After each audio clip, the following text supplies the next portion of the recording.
Today, our assignment is to be light in a very dark place. Are you prepared? Witchcraft is growing like no other religion. I mean, there's articles like this. The number of people practicing Wicca, paganism, is growing dramatically, written on October 12, 2018. We're the fastest growing religion in the States, Wicca. Today on Understanding the Times Radio, Jan Markell welcomes two guests who specialize in informing Christians about the dark side. First, Jan talks to Jill Martin Rishi. The progressive movement in America and Europe want to do away with God, but they are fine with welcoming every form of evil. Jan and Jill share some stunning details with you in our first segment today. We encourage you to represent the light of the world in these troubling times. And welcome to the program. So glad you can join me today. And you often hear Jill Martin Rishi on this program as a radio guest, and I consider her an expert on cults, paranormal, the occult, apologetics, and more. And she's following in the footsteps of her father, Dr. Walter Martin. She also handles the social media of Olive Tree Ministries, and she writes for us. And she recently did an e-newsletter for us. And Jill, thank you for coming in, by the way. It's good to be here, Jen. And I'm going to read a few paragraphs from your e-newsletter. And folks, you can sign up at our website, olivetreeviews.org, and go to resources. I want to read a few paragraphs, and then we're going to discuss a little bit of what you've written, Jill. And again, this was on the rise of the occult and the rise of, just some of the things that I think are very haywire. And you say, so many know nothing about how great civilizations fall. They don't connect the historical fact that the rejection of God always leads to the rise of evil.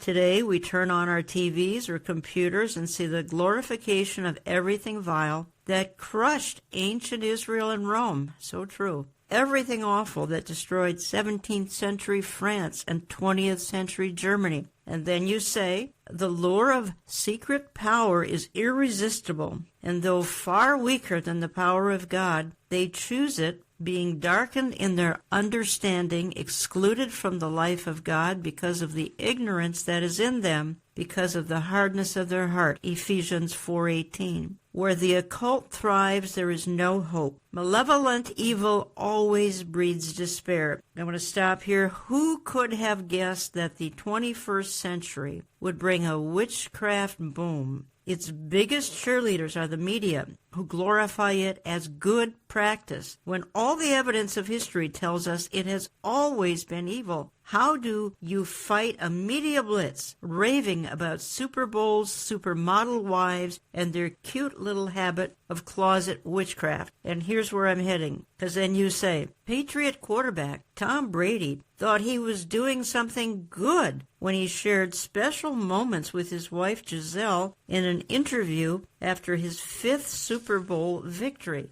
Okay, Jill, I found this shocking in light of what you wrote, that Tom Brady admitted that his wife is a so-called good witch. Yes, and he actually quoted her, Yes. Jan. She said, "You're lucky. I'm a witch. I'm a good witch." Can you imagine? This is like their level of media attention is beyond anything I think we can comprehend. They literally cover the world. I don't think this is real shocking, only because half of America, almost every progressive in America, has rejected God. They've rejected faith. They've rejected Christianity. To them, government is God, and that has consequences. Europe tried this. They threw God out 50, 60 years ago. We can see what's happening to Europe. And I'm going to play a clip in just a minute of Tom Brady. What were your thoughts? Well, like you say, it's not surprising. It's a shock to hear it mainstream like that from probably the top quarterback. And he's a role model. Yeah, he's a role model. So it's a shock to hear it on that level, but it's not surprising considering her background.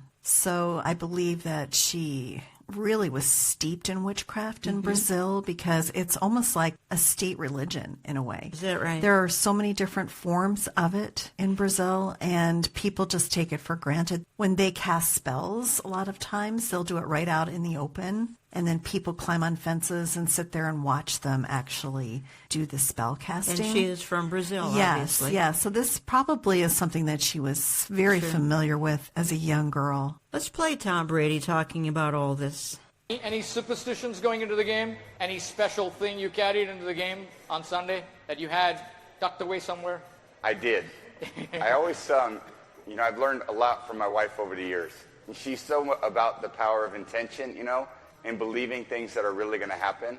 And she always makes a little altar for me at the game because she just wills it so much. So she put together a little altar for me that I could bring with pictures of my kids. And I have these little special stones and healing stones and protection stones. And she has me wear a necklace and take these drops she makes. And I say all these mantras. And I stopped questioning her a long time ago. I did. I just shut up and listened. And at first I was like, this is kind of crazy. And then about 4 years ago, we were playing the Seahawks. And she said, you better listen to me. This is your year, but this is all the things you're going to have to do to win. And I did all those things. And by God, it worked. It was pretty good. And then in 2015, it was about early January. And she said, you know how much I love you? And I said, yeah. And she said, I just want to let you know this is not going to be your year.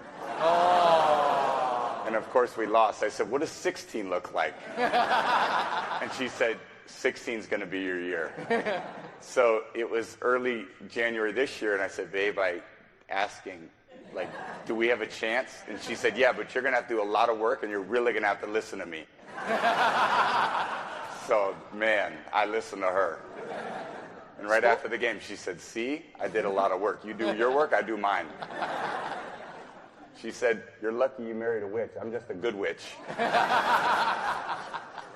You're lucky you married a witch. I'm just a good witch. Tom Brady, who's a quarterback of New England Patriots, if you don't follow football. Again, a role model, I'm sure, to millions of younger people, celebrating his wife being supposedly a good witch. Jill, I don't know that there's a good witch, but we're going to hear from another one here in a minute. Yes, and I think, if you look at her intent, she feels like she can control life. This is what she's drawing on, is power that she can count on. So I think she's been doing this for quite a while. And there probably is some power there that's connected to her. And we know where that power comes from. But the witches, when they cast their spells, they say, so mote it be. So must it be. So they are willing it to be done. And that's exactly what she's doing. Oh, here we are, mainstream, right out there in the open on probably the biggest platforms, one of the biggest platforms you could ever have worldwide. That's exactly right. And here we have witchcraft just rising up. Folks, that's why I do these updates every couple of months, because honestly, some of this is trying to take over our culture and society, and in parts of the world it has. I think it has pretty successfully taken over parts of Europe and other parts of the world that are very dark. This has moved in, and when they throw God out, this is what happens. And you're right, Jill, and so we see as front page news the worldwide image of two gorgeous human beings with a family of small children relying on potions, spellcasting, and soothsaying of a wife and mother consumed by the power of the occult. I want to move on. Similar story. Valerie Love. Okay, let me just go back to your article, because you write, again, e-newsletter, folks, sign up at my website, go to resources. As if the Brady propaganda were not enough, the Christian witch, an oxymoron, if there ever was one, has arrived on the American scene. This is their redefinition of witchcraft, a new and improved label, since the Bible clearly teaches that all witchcraft is evil. Okay, so there's no good and bad, there's no white and dark, it's all evil according to the Bible. And then you say, Jill, but it is nothing new for Satan to present himself as an angel of light. Now you talk about Valerie Love, an ex-Jehovah's Witness turned Christian witch. I said that right, folks. Ex-Jehovah Witness turned Christian witch is simply marching to the same ancient drum. She believes in white witchcraft, just like the Bradys, even though biblically and historically there's no such thing as a good witch. And this Valerie Love is, again, trying to pass herself off as a Christian witch. In 2013, she published the Christian Witches Creed, which has amassed a large following. In her Christian Witches Creed, she writes,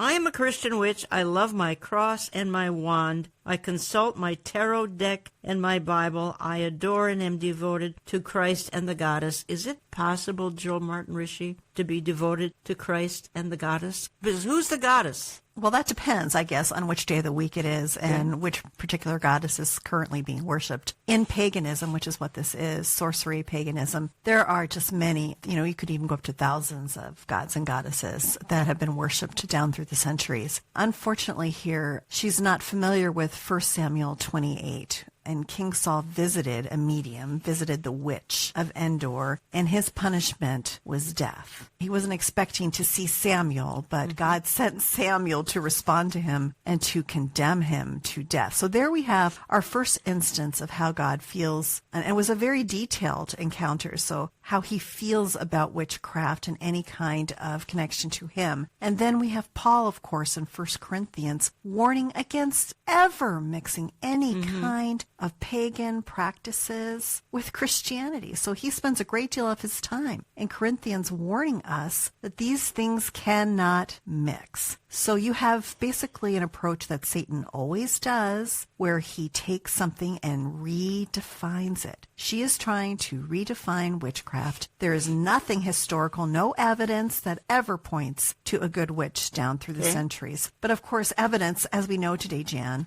evidence doesn't mean anything. Well, she says, again, this is Valerie Love, she says there's no conflict in what I do, what I say, or who I am. She says, whether I'm walking in nature and hanging out with fairies, or in high consciousness communication with angels, or commanding demons and spirits, or stirring a healing remedy in my cauldron, or pulling herbs for a tea, or speaking a spell, or dressing a candle, wherever I may be and whatever I may be doing, I am never confused and I am never in denial. And then she says, the creed goes on, I am clear and certain I was sent here by God for God's good purpose. This is her creed. You're going to get, first of all, Monday through Friday, we're going to be at school. The Covenant of Christian Witches Mystery School is in session, boys and girls. Yes, kiddos.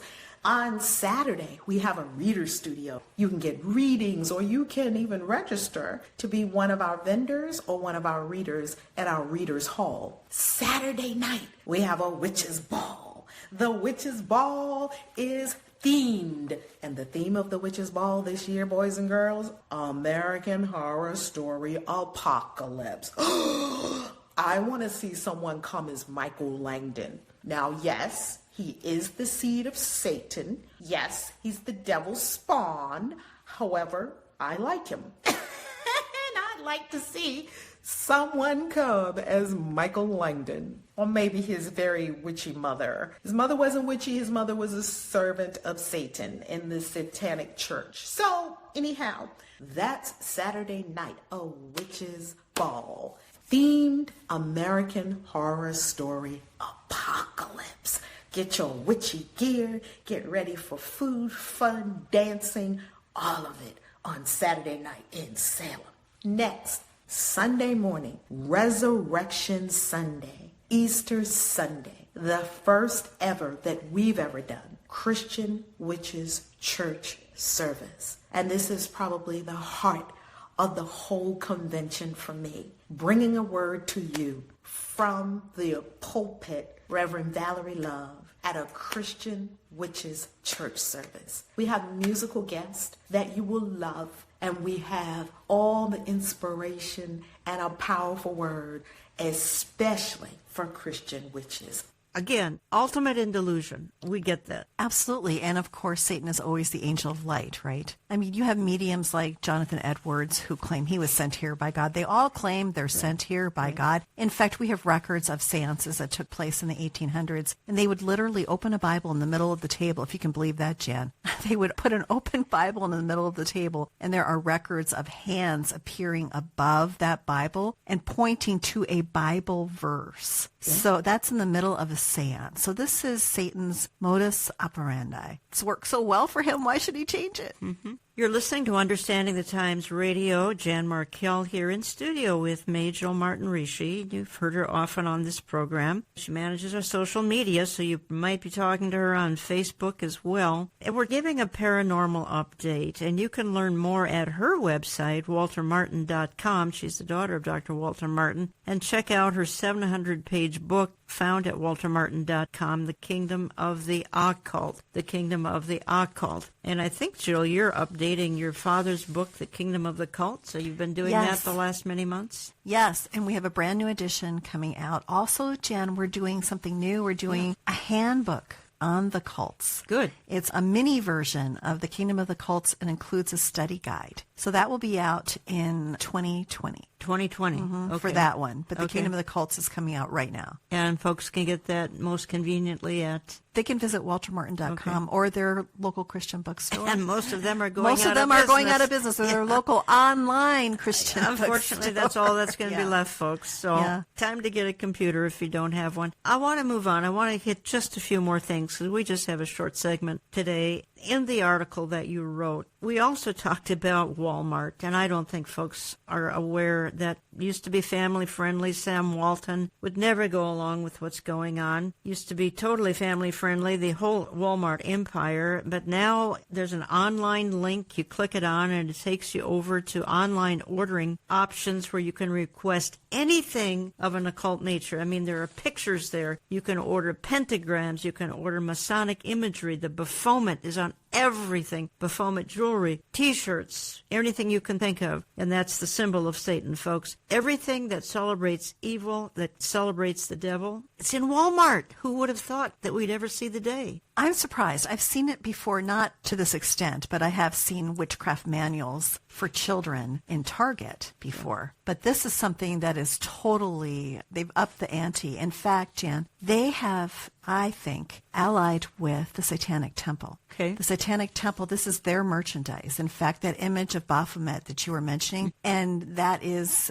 basically a goat man that looks like the ancient god Pan with big long horns, and I'm sure all of us have seen some version of that, but the Satanic Temple, which is currently the flavor of the day for Satanism, but they have specific images that they use, and no one else can use these images, and that, Jan, is the image of Baphomet that is being sold at Walmart. So I think that they have a contract now with the Satanic Temple to sell their merchandise. Okay. I wonder if this will spread then to some other retail outlets. And I'm sure. Well, the Satanic Temple is very aggressive, and they are out to stop Christians. They say that they just want fairness and freedom of speech, but they're out to stop Christians in their tracks, in my opinion. Well, this is why we try to bring you these updates, folks. The Bible says in the last days evil will wax worse and worse. 2 Timothy 3:13, Revelation 9:21 talks about the escalation of evil in the last days. 2 Timothy 3:13 and Revelation 9:21. Other references too. Those are pretty obvious ones. So we're seeing the fulfillment of the Bible, fulfillment of Bible prophecy right before our eyes.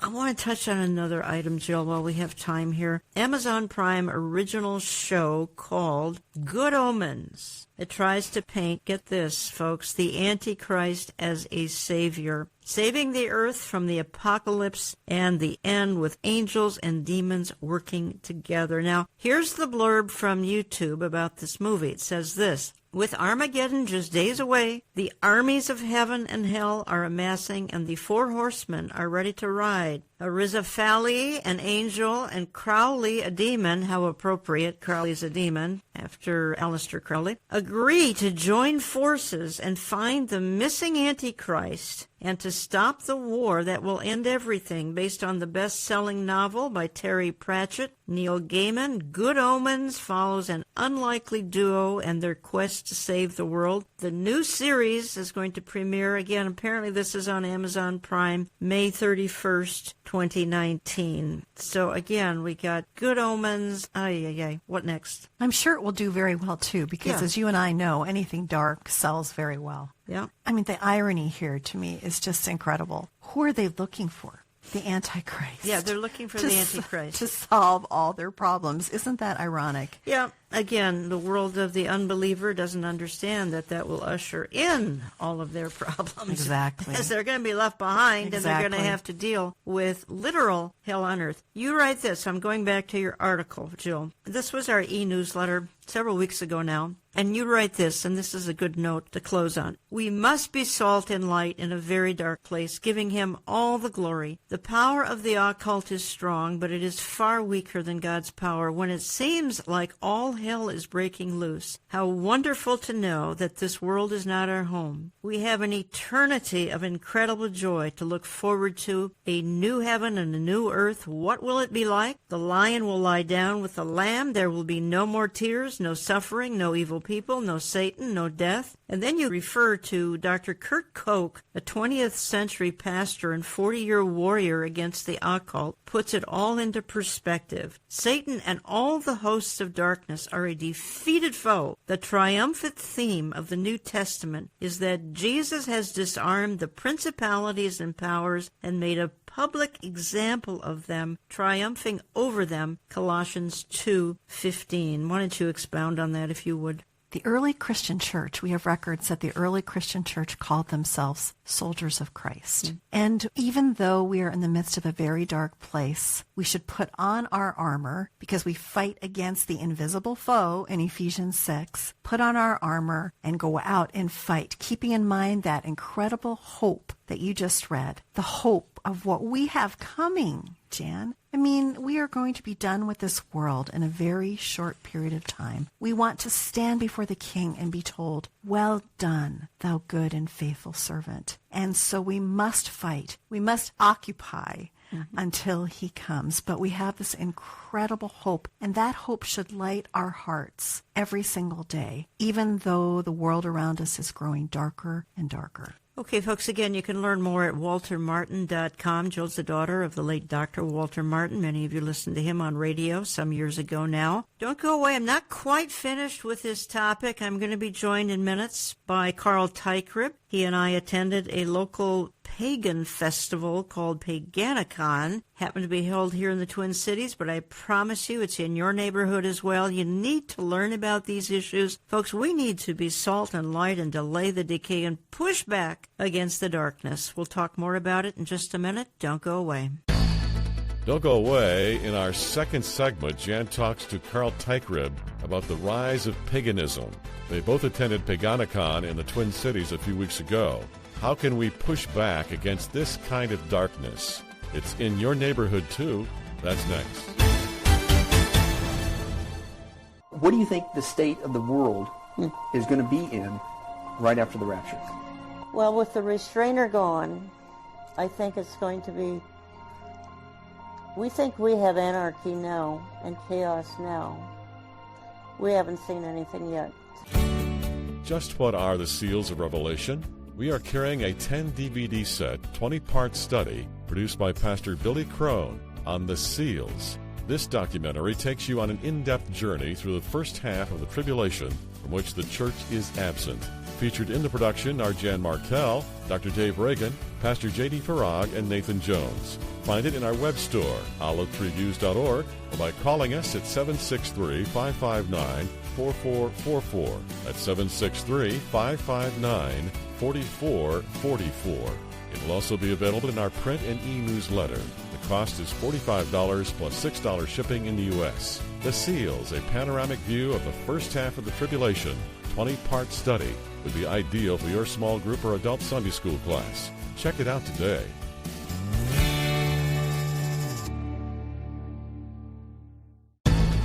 As the pagan community itself recognizes they are growing, they have more of a social voice, more of a cultural voice now than they've ever had before. They're experiencing growing pains and growing challenges, and also looking to see how can we bring legitimacy and authenticity to what we do into the broader world around us. It's a recognition, really, Jan, that we live in an age now which already gravitates to the pagan mind. Whether you consider yourself a pagan... moving into a little bit different topic here. My guest for the next two segments is Carl Teichrieb. He's a researcher, author, speaker, and over the years he has attended a range of internationally significant political and religious events in his quest to understand sort of the historical and contemporary forces of transformation, including the Parliament of World Religions, Burning Man in Nevada, and the United Nations Millennium Forum, and Paganicon in my hometown. Now, let me just say a word about that, because both Carl and I visited the local Pagan Pride event in the Twin Cities just a few weeks ago now. And although such events are held literally around the world, one of the headquarters of it all happens to be my hometown, Minneapolis, St. Paul. The annual Paganicon event is at a local hotel, and it's for people who identify as Wiccans, Druids, Pagans, Heathens, Shamans, Psychics, New Agers, and a lot more. And there they meet, they exchange ideas, and they they celebrate the darkness. Participants are encouraged to renew their spiritual life, but this spiritual life does not include the God of the universe or his Son, Jesus Christ. Some I talked to had been raised believing in the basics of Christianity. One told me, quite frankly, he said, I read every book ever written by the late Grant Jeffrey. Obviously, he had heard the gospel in those books, rejected it all. And now they celebrate earth worship, witchcraft, and all things dark. I could not help but think of the biblical references that state that someday every knee, including every knee attending this Paganicon event, will bow before the Lord Jesus Christ. Carl Teichrieb, welcome to the studio here of Understanding the Times Radio. And John, it's good to be with you. Welcome to the land of 10,000 lakes, 10,000 New Age shops, 10,000 witch covens. You've apprised me of some of this, and I mean, I got a international audience, but I happen to live in the heart, the heart of evil here. Well, the Twin Cities area is very unique in that it has a very vibrant pagan community, and that pagan community has been alive and well since the 1970s. Mm-hmm. And in the last 20 years or so, it has really grown in size, and it's spread out. It's not just here, Jan. It is all across the Western world. It's all across the Western world. I get that. You and I were both at this event. You were there for 3 days. I was there for an evening. It was in a hotel not far from here. We won't go any further in details on that, but at first glance, it might appear like this was just a weekend Halloween party. People were in costumes because they were having a costume contest. But there were concerts, there were art shows, there were meditation sessions. They were speaking about, the people I talked to, about honoring nature, honoring trees, talk of crystals, Reiki therapy, intuitive readings, healing rooms, tarot cards, magic, holistic living, magical art of baking. New Age, not a big deal. This has been going on forever. Nothing unusual to see. Tarot card. What made this and what makes this so different? What makes this event different is that it really draws together a diverse pagan community, and it celebrates the diverse forms of paganism. It's a time for networking. It's a time for their own community to grow and to find places of connection. And so this event, because this is an annual event, and this year was the 9th year, by the way. This year was just under 800 people who were registered for Paganicon. There's a lot of rituals. The event begins with a ritual. It ends with a closing ritual. There are numerous rituals all throughout the day, a lot of workshops, a lot of networking opportunities. There's workshops. I attended a workshop on blasphemy as a healing tool. There's workshops on a variety of pagan subjects. As the pagan community itself recognizes they are growing, they have more of a social voice, more of a cultural voice now than they've ever had before. They're experiencing growing pains and growing challenges, and also looking to see how can we bring legitimacy and authenticity to what we do into the broader world around us. It's a recognition, really, Jan, that we live in an age now which already gravitates to the pagan mind. Whether you consider yourself a pagan or not, the pagan worldview is imbued within our culture.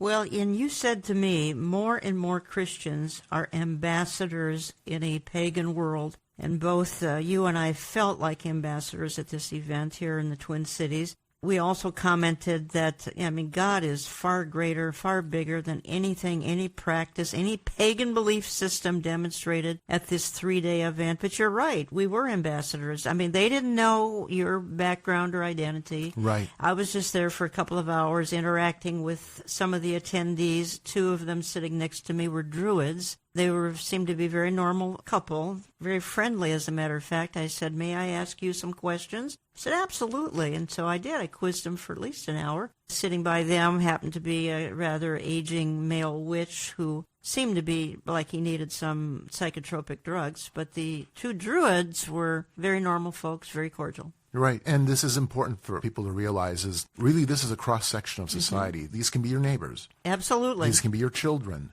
Can be your doctor. These are educators. The list goes on. It's not people just from the margins of society, though sometimes that's a part of it. Yeah. People looking for community, people looking for a place where they belong. But at the same time, this is a spectrum. This is as broad as your neighborhood in terms of the type of people you'll meet. I spoke to some of them about the eternal consequences of their actions. And, of course, they weren't impressed. They were looking for spirituality, but in all the wrong places, which you don't have to go to a Paganican convention to look for spirituality in the wrong places. You can find that in some of our weaker denominational churches. They certainly were looking for it in the wrong places. But there were children there and there were teens there. Right. There were workshops for children and teens. And you said to me, for the kids, they're raised in pagan homes. It's sort of like going to Sunday school for them. Right. There were teen and children tracks, teen and children workshops that could be attended. There was a room specifically set aside for their children. This may be more of a surprise or a shock to Christian thinking if we would have introduced this idea maybe 20 years ago or 30 years ago. But now there is an entire generation brought up within a pagan worldview. For them, this is just a part of their world, and the children are very much a part of that. Yeah, again, earth worship, witchcraft, silly rituals. We're not going to get into some of the details here. Again, some told me they were formerly evangelical Christians. They chose to reject the truth for a lie. Were not interested in the eternal consequences of that. And one had been raised being talked about as it concerns eternal consequences, didn't care. One of the workshops, Jan, that I attended, a question came up, what is your background? What is your religious background? What are you bringing to the table in terms of your previous religious culture? And there was people there who said, hey, I come from a Southern Baptist background. I come from a Methodist background, a number of them from a Catholic background, from Lutherans, Orthodox, evangelicals. One of the speakers I know has a background where he was a youth leader in an evangelical church. So there's a lot, and I mean a lot of interesting carryover between the pagan world and the Christian world in terms of where the people have come from. And as Christianity is being rejected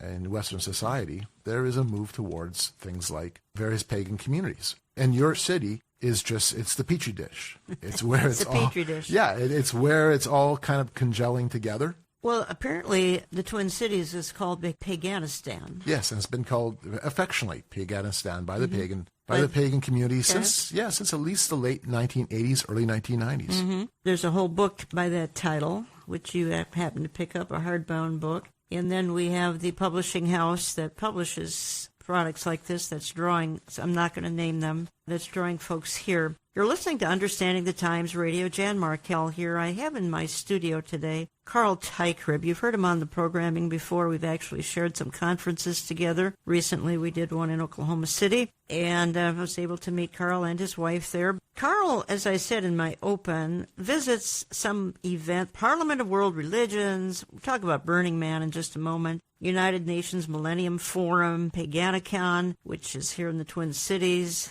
Lots of events like this. He writes about them. You can find more in his book. And I have the book in front of me, Game of Gods, The Temple of Man in the Age of Reenchantment, with an introduction by Gary Kah. And best place to find this, well, actually your website, I think, Carl. And that's gameofgods.ca, correct? That's correct. You can read excerpts of the book there. Go through just the bibliography is online on the webpage, and then order it through there. It is a thick book. It's sort of an encyclopedia of these kinds of events and issues. It's way over 500 pages, softbound. You can order it on Amazon if you want as well. you can communicate with Carl at gameofgods.ca. That's not .com. You won't get it if you do .com. It's gameofgods.ca. Carl's a Canadian. Carl, what was the most stunning? You were there 3 days. I was there less than 3 hours, and I had to get out because my spirit was grieved. It was troubled. I think more than anything, I was grieved. We read in the Bible how God actually hardened the heart of Pharaoh,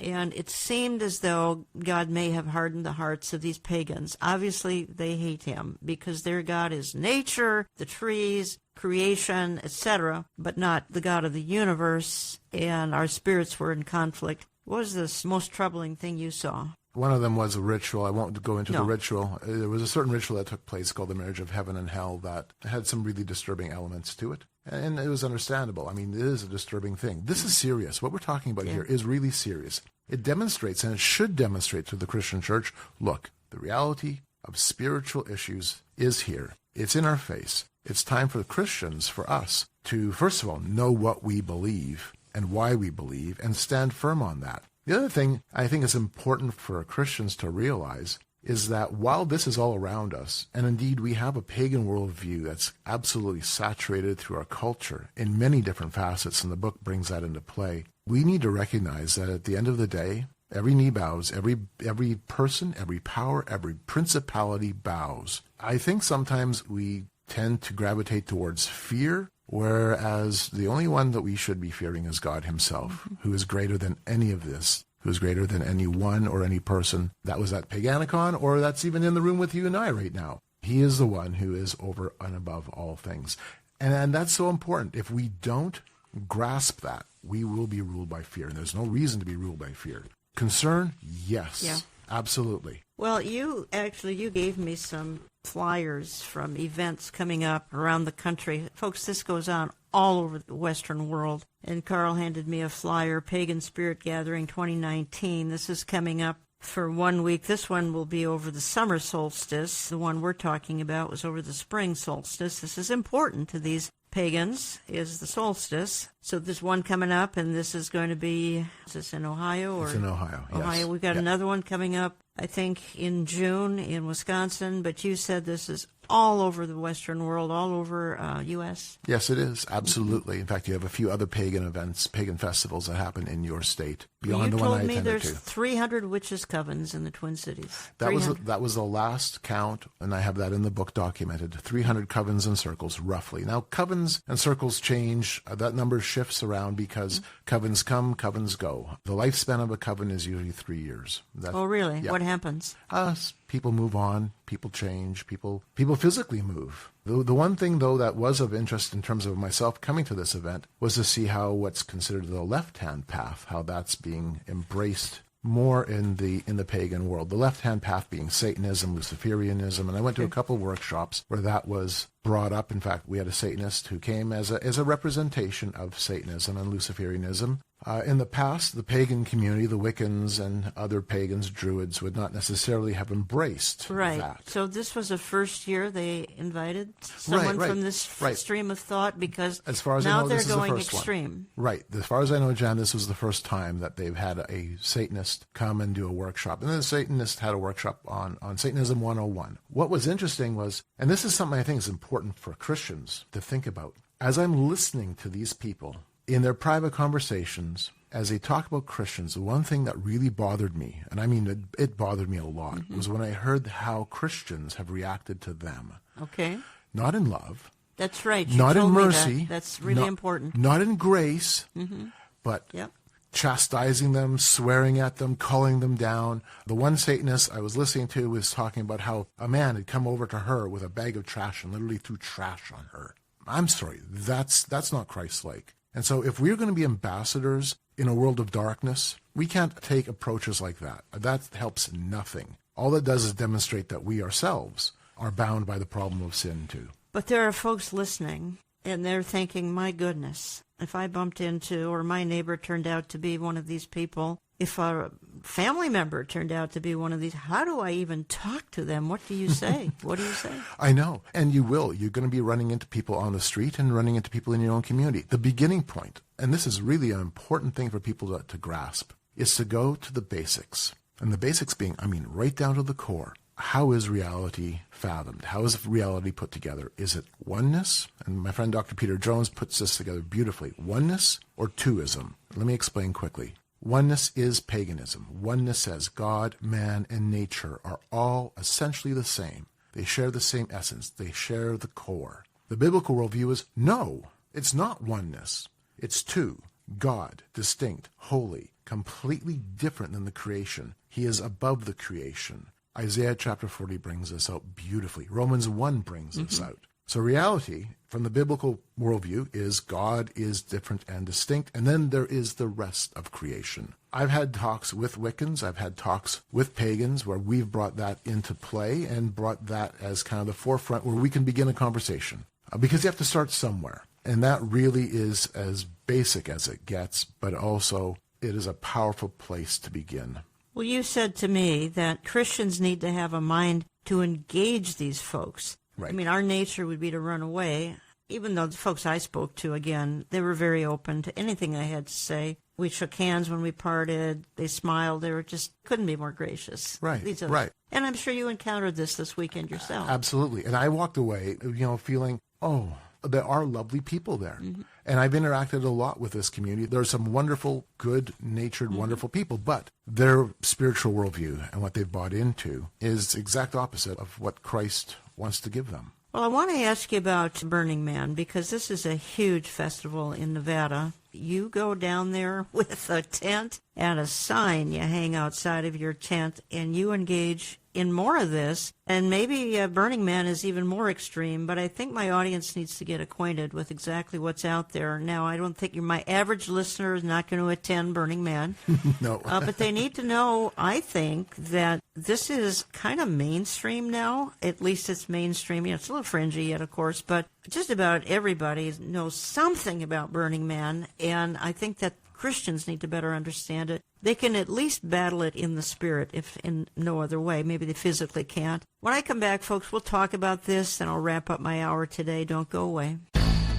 We are available 24/7 on our website, olivetreeviews.org, where we have an active online store, conference information, our print and e-newsletter, donation links, daily headlines, and other article categories. You can now text to give. Call us or visit our website. Jan and Carl Teichrieb will be right back to wrap up today's program.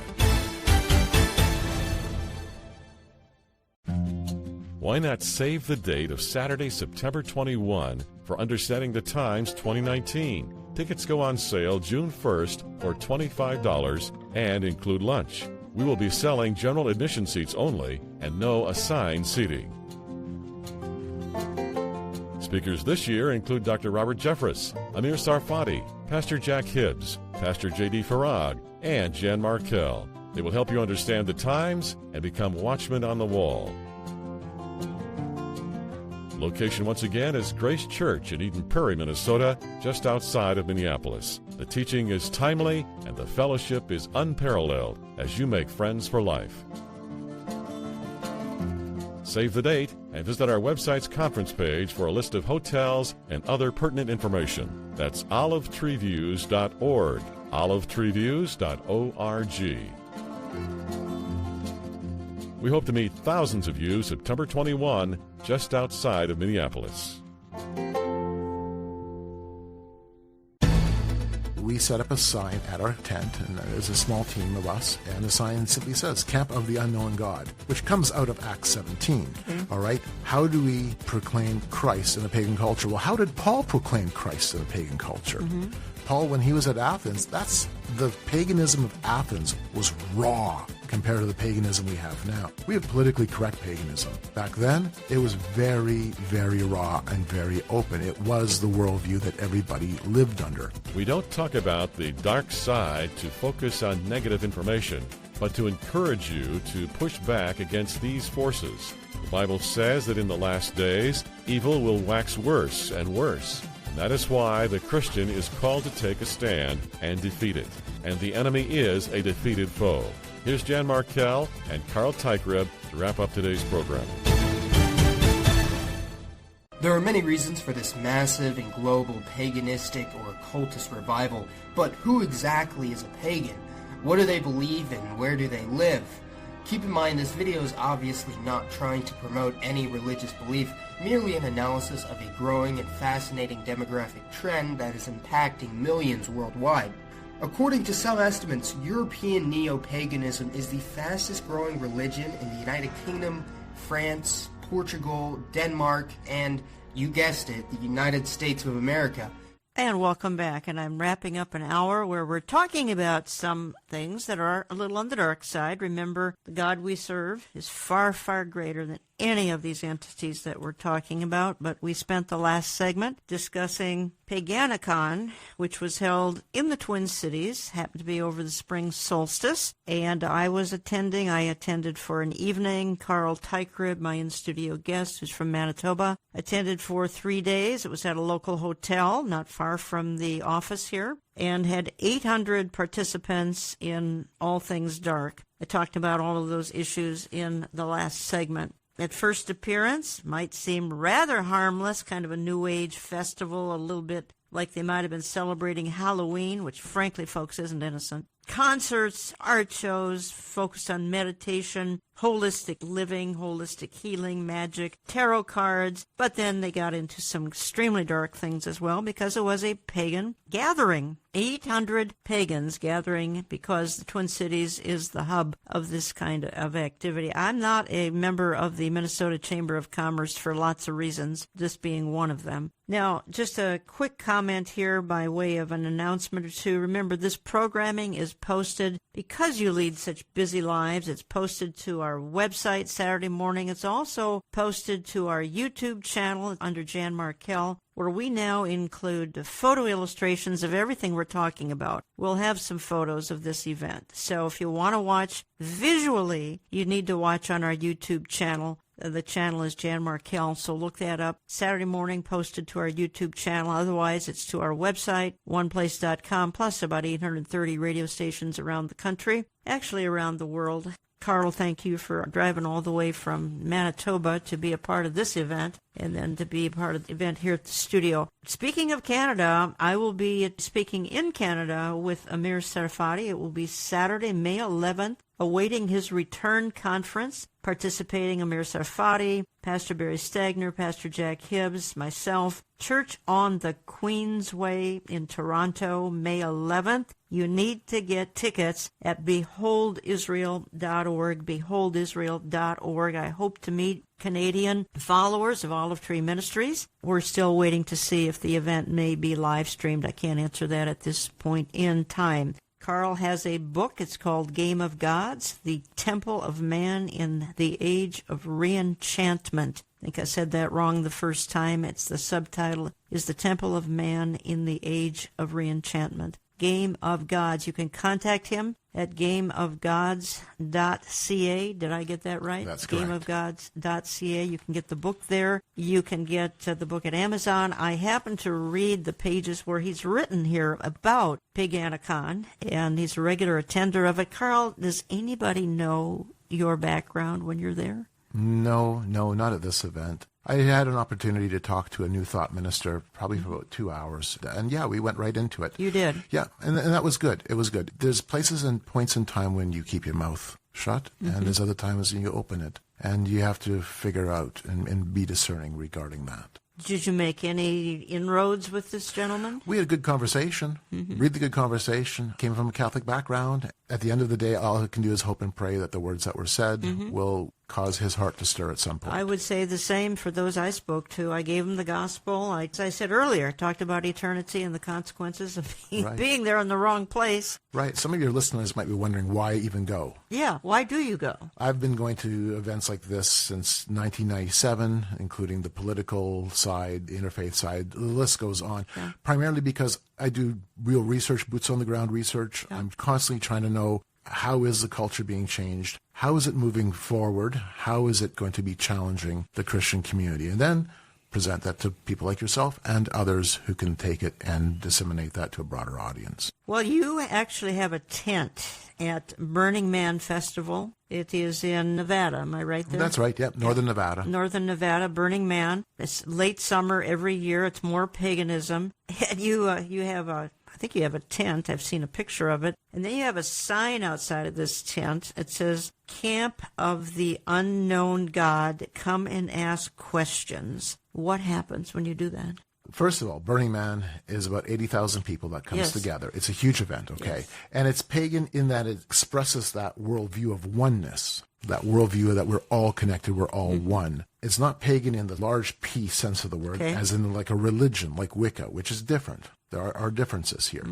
Nonetheless, we want to know, okay, is a biblical model relevant for a modern pagan culture? Can we take a biblical model and move it forward into the age we're living today? So unlike Paganicon here in the Twin Cities, you don't talk about your background, your purpose in attending. At Burning Man, you not only talk about it, you put a sign out front. That's and right, say, right. Come and talk to me about this because I'm here to tell you about the truth. Right. I'm going for two purposes. I am doing research at Burning Man. There's all kinds of things there, workshops, lectures, meetings, things like that happen. It's not just one event. It's hundreds of events under one umbrella. How long is this? 8 days. Okay. And then we set up a sign at our tent, and there's a small team of us, and the sign simply says, Camp of the Unknown God, which comes out of Acts 17. Okay. All right? How do we proclaim Christ in a pagan culture? Well, how did Paul proclaim Christ in a pagan culture? Paul, when he was at Athens, the paganism of Athens was raw compared to the paganism we have now. We have politically correct paganism. Back then, it was very, very raw and very open. It was the worldview that everybody lived under. What did he do? He goes to Mars Hill. He sees these monuments and statues and altars to various deities, including the one that says to the unknown God. And then he launches into a discourse with these people. He's brought before their council, and he uses that as leverage to launch into the gospel, quoting their own philosophers. He understands their own worldview. He understands it well enough that he can be able to bring the gospel message to them in their place. And so when we set up that sign, Camp of the Unknown God, people come up to us, and this is what they say, Jan. Who is the unknown God? Well, that's an open door.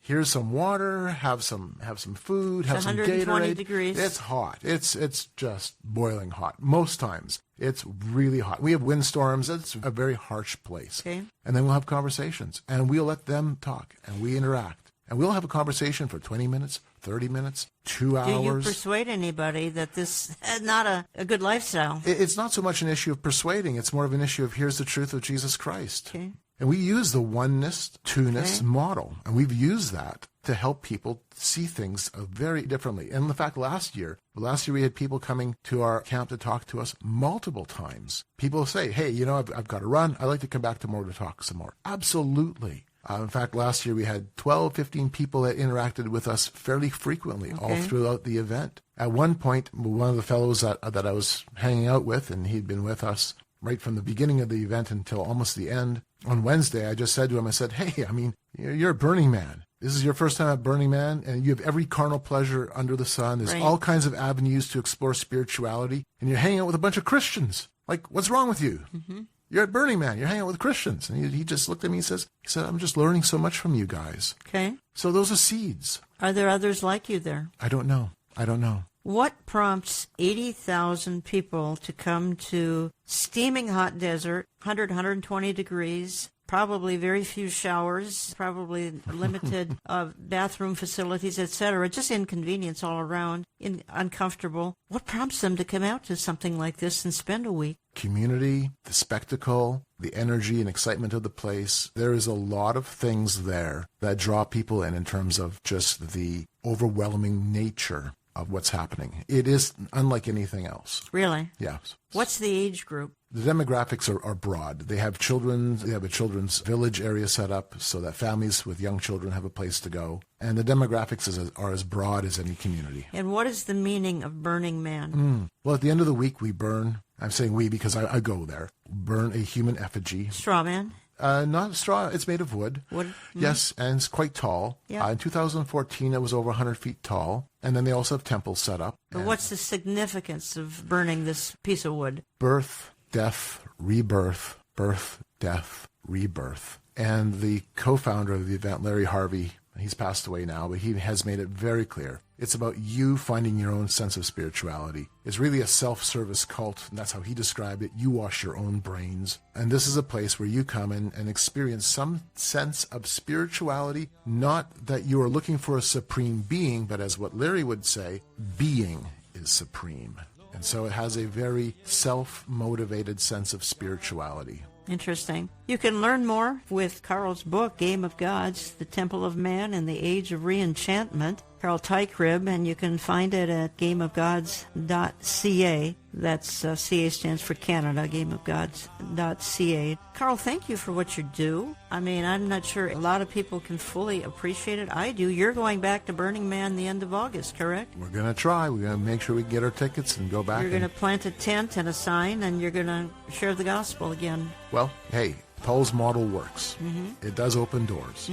You know, when you look for spirituality in all the wrong places, you will always find a counterfeit God and belief system. And while the devil is going about like a roaring lion, seeking whom he may devour, the Bible says in 1 John 4:4 that greater is he that is in us, and that would be the God of the universe indwelling all true Christians, than he that is in the world. We can slay the devil and his angels with the name of Jesus. Call on him today. Make him the Lord and Savior of your life today. Tomorrow may be too late.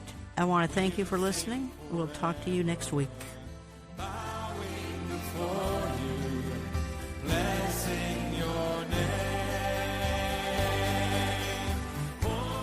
If you find this programming helpful, think about a tax-deductible gift to Olive Tree Ministries. Send to Box 1452, Maple Grove, Minnesota, 55311. That's Box 1452, Maple Grove, Minnesota, 55311. You can call us Central Time at 763-559-4444. That's 763-559-4444. Contact us anytime at olivetreeviews.org. In a world characterized by fake news and false teaching, thank you for trusting us and for making Radio for the Remnant, also called Understanding the Times Radio, your weekend destination.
Chẳng được quên khi cơn mưa đêm lại về. Em đã quên lời thề và ta như đông chìm sâu. Không còn mơ em anh nhận màu. Em chỉ cần mơ đâu bye bye. Chỉ còn là những cơn mưa vô giá. Cho bên mơ em không mơ anh. Anh vẫn đang mơ. Chỉ cần bên em không được cần nhớ. Và chỉ có em không còn nhớ. Và người ta bên nhau như ngã tớ. Muốn nhớ về say em chỉ có mấy em ở đây. Và anh như muốn chết đi nhưng không muốn em mà mày. Tình yêu làm cho ta đau đầu. Không em như nằm mơ mộng. Anh như đứa mong cầu. Và vui bên em ngủ sầu. Chào các bạn ba để mà mơ. Chỉ có bên em nhưng là khó mơ. Nhưng mà đang dài em muốn bên ai. Anh không mong gì hơn. Chỉ mong em sẽ ở đây ôm anh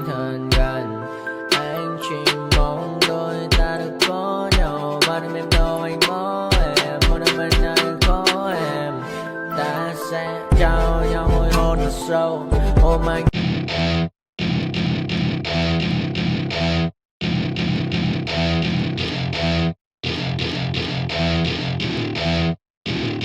Welcome to my party, we're just getting started. A life is a dream or a nightmare scarring. Hand me a drink cause I think I'm going all in. Get me a shrink who can catch me when I'm falling. Cover up my scars, flip the handlebars. Crashing in my car, wake up in a bar. I'll be a superstar, just on my avatar. This world is so bizarre, empty out the reservoir.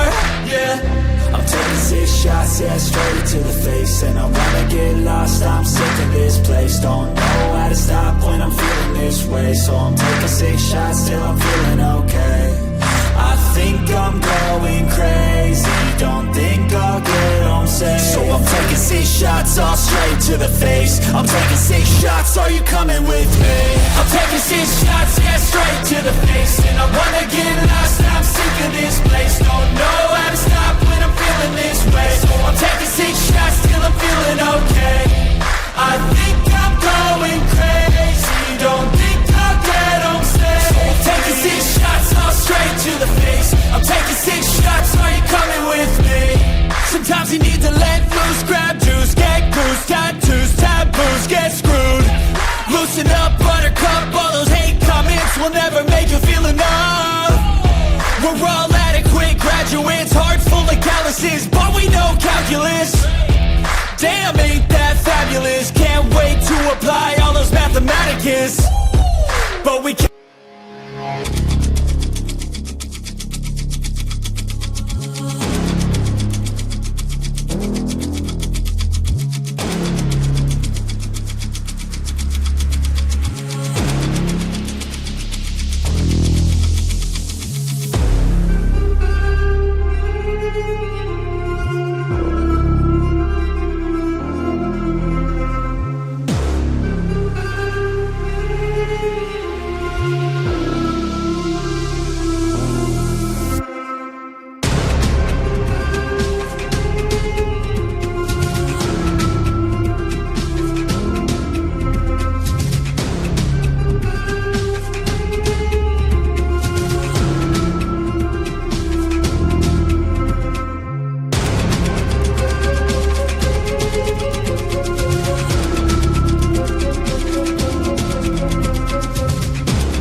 Bye.